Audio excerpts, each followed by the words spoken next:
Good morning students. तो कैसे हैं आप सब? उम्मीद करता हूँ अच्छे होंगे। तो चलिए इसकी क्लास स्टार्ट किया जाए। तो आज ये क्रेश कोर्स का पार्ट 5 वीडियो है।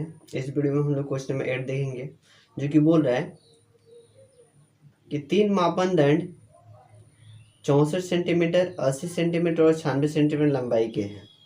कपड़े की न्यूनतम लंबाई ज्ञात करें जिससे इन दंडों से किसी का प्रयोग कर ठीक ठीक पूर्णांक संख्या में मापा जा सके। ठीक है।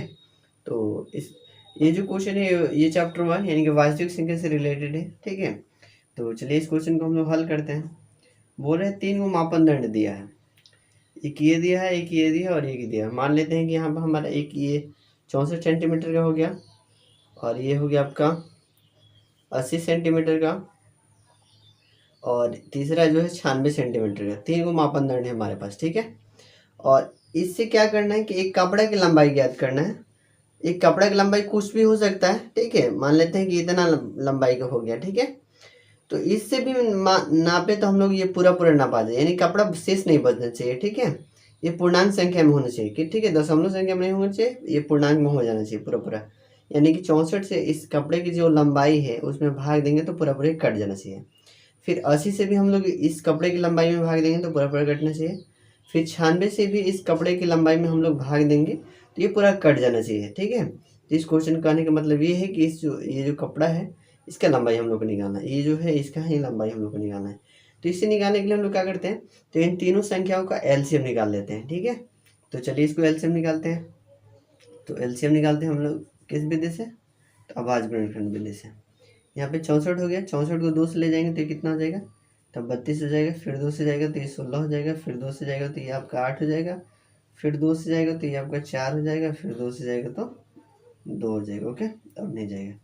फिर देखिए अब यहाँ पे क्या है, 80 है। 80 को किससे ले जाएंगे, 2 से। सबसे छोटा अभाज्य संख्या कौन है, तो आपका 2 है। तो 2 से ले जाएंगे तो ये कितना हो जाएगा, 40। फिर 2 से जाएगा तो 20। फिर 2 से जाएगा तो 10। और फिर 2 से जाएगा तो 5। अब नहीं जाएगा।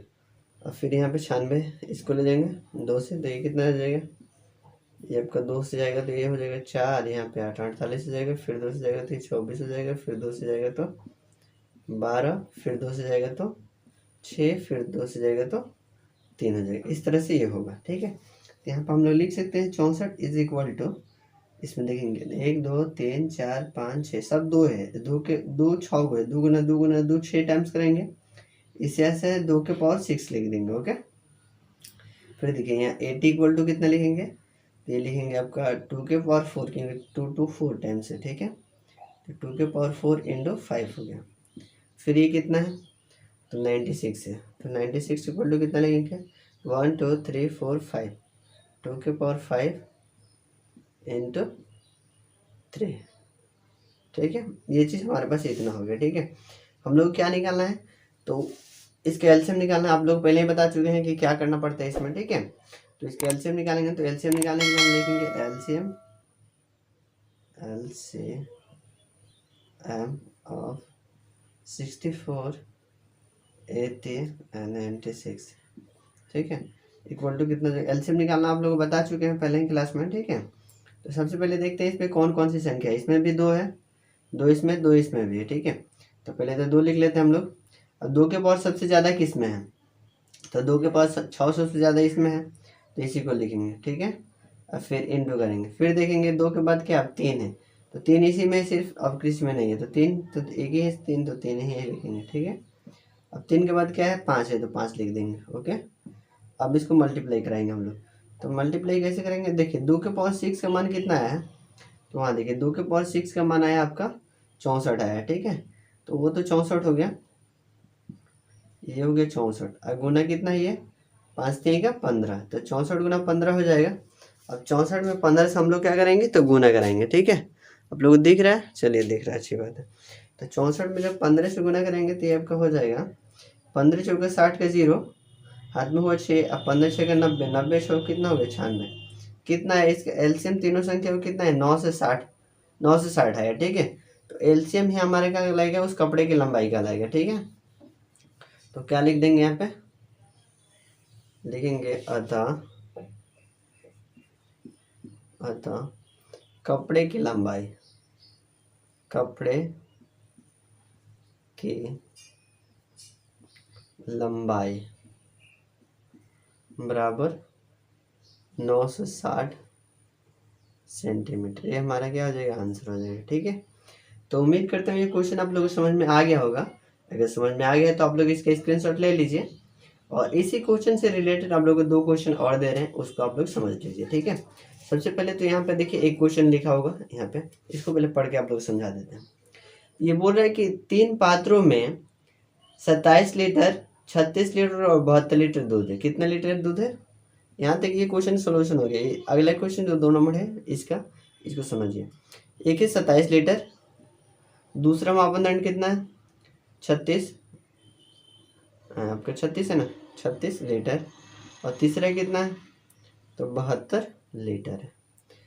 कौन सबसे बड़ी माप इन तीनों पात्रों के दूध को ठीक ठीक माप सकती है? ठीक है, ये जो है ये यहाँ पे 3 गो बाल्टी दिया, मान लेते हैं 3 गो बाल्टी है। यहाँ पे ये है 27 लीटर, ये है 36 लीटर, आपका 36 लीटर का है, और ये आपका 72 लीटर का है, 72 लीटर का है। अब इसमें बोल रहा है कि एक हम लोग का क्या करना है, इसमें से एक छोटा सबसे सबसे बड़ा, ऐसे तो हम लोग 2 लीटर के माप से 2 लीटर से नहीं हो सकता है, लेकिन 3 लीटर से शायद हो सकता है। हाँ, 3 लीटर के माप से इसको मापेंगे तो पूरा पर नपा जाएगा। ठीक है, लेकिन इसको ऐसा नहीं करना, हम लोग को क्या करना है, सबसे बड़ा वो मापने वाला हमको क्या चाहिए, पात्र चाहिए, जिससे ये तीनों दूधों को हम लोग पूरा पर नाप सके। ठीक है, तो इसके लिए क्या करेंगे, इन तीनों का एच शेप निकालेंगे। क्या निकालेंगे यहाँ पे, एच शेप निकालेंगे। तो एच शेप निकालेंगे कितना का, 27 का, और फिर कितना करेंगे 36 का, और फिर कितना करेंगे 72 का। तीनों का एच शेप हम लोग निकालेंगे। जैसे यहाँ पे हम लोग इसको एल शेप निकालें, वैसे ही यहाँ पे क्या करेंगे, एच शेप निकालेंगे, और फिर लिखेंगे अतः पात्र की अधिकतम क्षमता, या ऐसे भी लिख सकते हैं हम लोग कि हाँ जो आएगा, मान लेते हैं यहाँ पे x लीटर आएगा, तो यहाँ पे लिखेंगे अतः x लीटर के पात्र से तीनों दूधों को पूरा मापा जा सकता है। ठीक है, तो यहाँ पे उम्मीद करते हैं क्वेश्चन आप लोग बना लीजिएगा। ठीक है, तो फिर देखते हैं इसके आगे वाला क्वेश्चन, एक और क्वेश्चन है उसको भी समझ लेते हैं। तो चलिए यहाँ पे देखिए, अब जो अगला क्वेश्चन है इसका 2 नंबर और देखिए, समझिए क्या बोल रहा है। ये बोल रहा है कि 3 भिन्न पात्रों में दूध और पानी के मिश्रण के विभिन्न परिमाण रखे गए हैं, जिनकी माप 403 केजी, 434 केजी और 465 केजी है। कौन सबसे बड़ी माप सभी भिन्न परिमाणों को ठीक ठीक माप सकती है? ठीक है, तो ये इसमें भी हम लोग क्या करना पड़ेगा, तो इसमें एच शेप ही निकालना पड़ेगा। ठीक है, तो इसे आप लोग इसको भी बना लीजिएगा। ओके, जैसे इसको एच शेप निकालना हम बताएं आपको, वैसे ही इस क्वेश्चन को भी हम लोग यहाँ पे एच शेप निकाल देंगे। ओके, तो उम्मीद करते हैं ये दोनों क्वेश्चन आप लोग बना लीजिएगा। ठीक है, तो फिर इसके आगे देख लेते हैं इसके आगे वाला क्वेश्चन क्या बोल रहा है।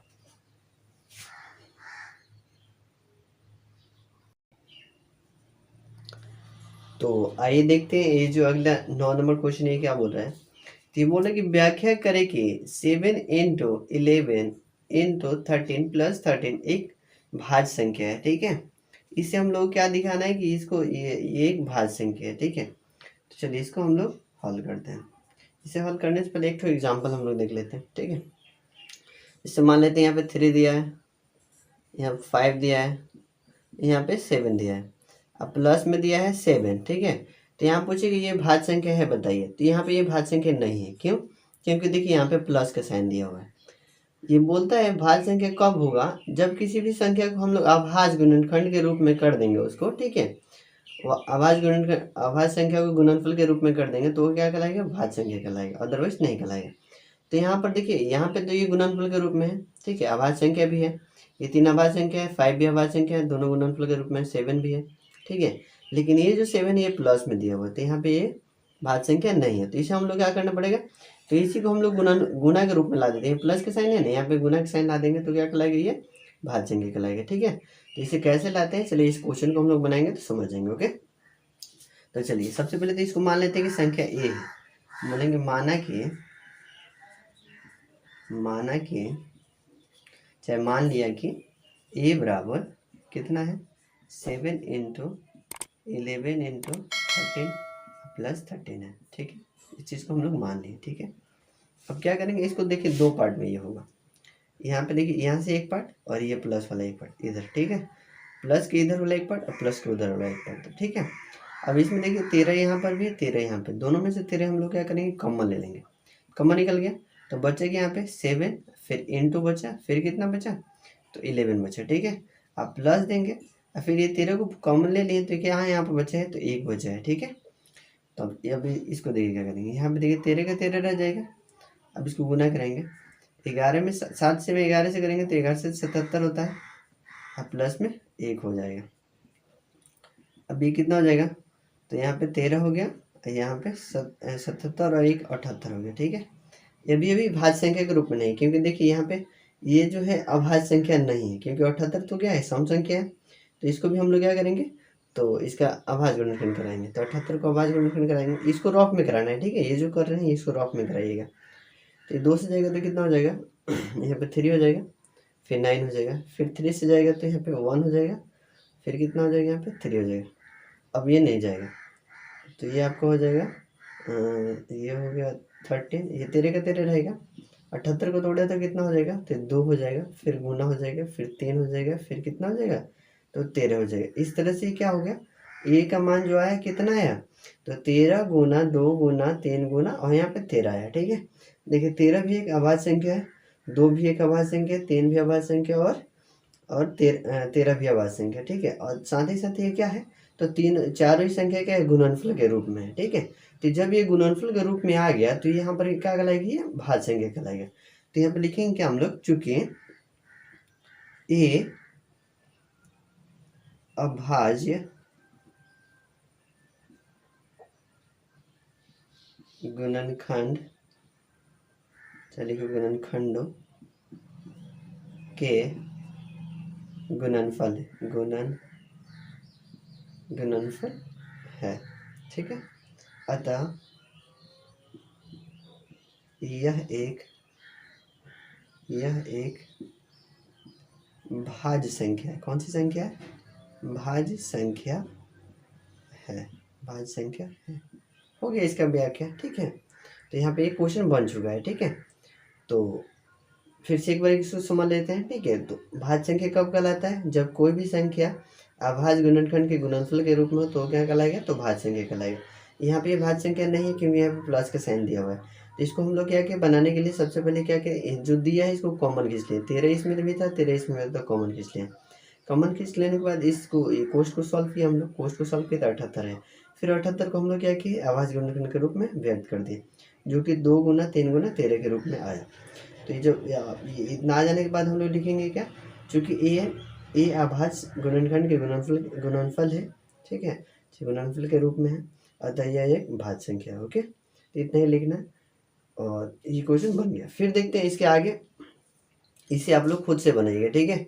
इसमें देखिए दिया है कि व्याख्या करें कि 5 इंटू 7 इंटू 13 प्लस 5 एक भाज्य संख्या है, भाज्य संख्या है। इसे भी आप लोग ऐसे बना लीजिए जैसे बनाए हैं, ठीक है। तो उम्मीद करते हैं क्वेश्चन आप लोग बना लीजिएगा। फिर इसके आगे एक क्वेश्चन और है, उसको भी देख लेते हैं। यहाँ पर दिया है, दर्शाए कि 5 इंटू 7 इंटू 11 इंटू 13 प्लस 55 दिया है, देखिएगा एक भाज्य संख्या है।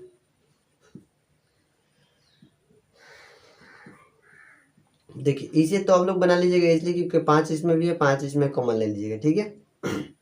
लेकिन इसमें क्या है, प्लस के बाद देखिए यहाँ पे 55 दिया हुआ है, इधर 55 नहीं है। इसको 55 बनाएंगे हम लोग, कैसे बनाएंगे, तो 5 में और 11 में गुना कर देंगे तो कितना आ जाएगा, ये 55 है। एक बार लिख देंगे, लिखने के बाद क्या लिखेंगे, 55 इंटू 7 इंटू 13, इस साइड वाला को लिख लेंगे। अब इधर का लिखेंगे 55 लिखेंगे। इतना लिखने के बाद फर्स्ट टर्म लिखने के बाद सेकेंड टर्म में इसको सॉल्व कर लेंगे, ठीक है, इतना। अब यहाँ से हम लोग क्या करेंगे, 55 कॉमन ले लेंगे, 55 कॉमन ले जाइए तो यहाँ पे क्या बचेगा 7 इंटू 13 बचेगा, फिर कितना बचेगा यहाँ पे 1 बचेगा। अब इसे आप लोग हल कर लीजिएगा। ओके, हल करने के बाद ऐसे जैसे लिखते हैं लास्ट में हम लोग लिख लीजिएगा। ठीक है, तो उम्मीद करते हैं ये दोनों क्वेश्चन आप लोग बना लीजिएगा। और आज की क्लास हम लोग यहीं पे ख़त्म करते हैं। उम्मीद करता हूँ आज की क्लास पसंद आया होगा। अगर पसंद आया तो वीडियो को लाइक कर दीजिए, चैनल पर नहीं है तो चैनल को जरूर सब्सक्राइब कर लीजिए। फिर मिलेंगे अगली क्लास में, तब तक के लिए लोग पढ़ते रहें और नोट्स बनाते रहें।